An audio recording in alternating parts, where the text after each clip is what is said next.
The moon was a bright, bulging eye staring down from a dark sky pocked with delivery drone lights.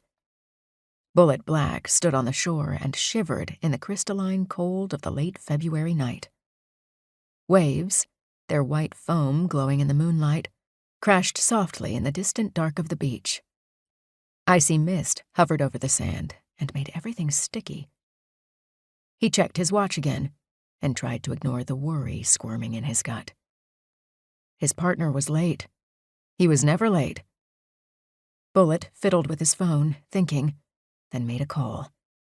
It went to voicemail, and he was leaving a message when headlights slashed across the empty parking lot to his right. A car he hadn't seen before. Bullet tensed. "Call me back," he whispered, and ended the call. His hand slipped to the pistol at his waistband, but the car made a U-turn, pulling away. Shaking his head, he decided he needed to lay off the pot. It made him paranoid. Maybe just cut back a bit, he thought, as his fingers searched the inner pocket of his vest for his emergency blunt. He sensed movement behind him and flinched. His partner stood much too close, the hood of his sweatshirt pulled down, low over his forehead.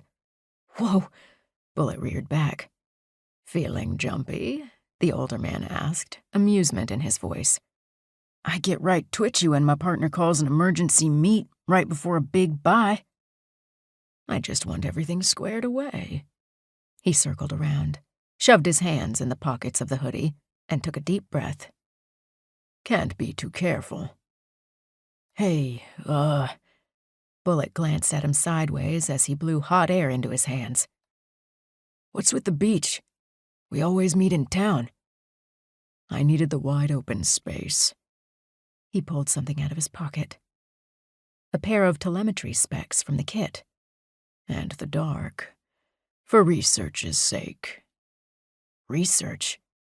We already put the heads-up display and the weapon through its paces. What's more to test? It's ready. When they see what it can do, they'll love it. Trust me." Bullet scanned the perimeter of the beach, his eyes going to the parking lot entrance, searching. He got that heaviness in the gut when something was off. "Is this what you wanted to talk about before the buy? Because you can relax, these guys are interested." One last test. Bullet sighed. This guy's nerves were getting on his nerves. "I'm freezing my nuts off out here. I still gotta go and scope the place. Have you ever heard of the zombie ant fungus?" Something in his voice made Bullet still. What?" "You've heard of this." He nodded, the corners of his eyes crinkling with mirth. "The cordyceps fungi. There are hundreds of different varieties, but they all do one thing. Be it to a beetle or an ant, they take over the will of the victim.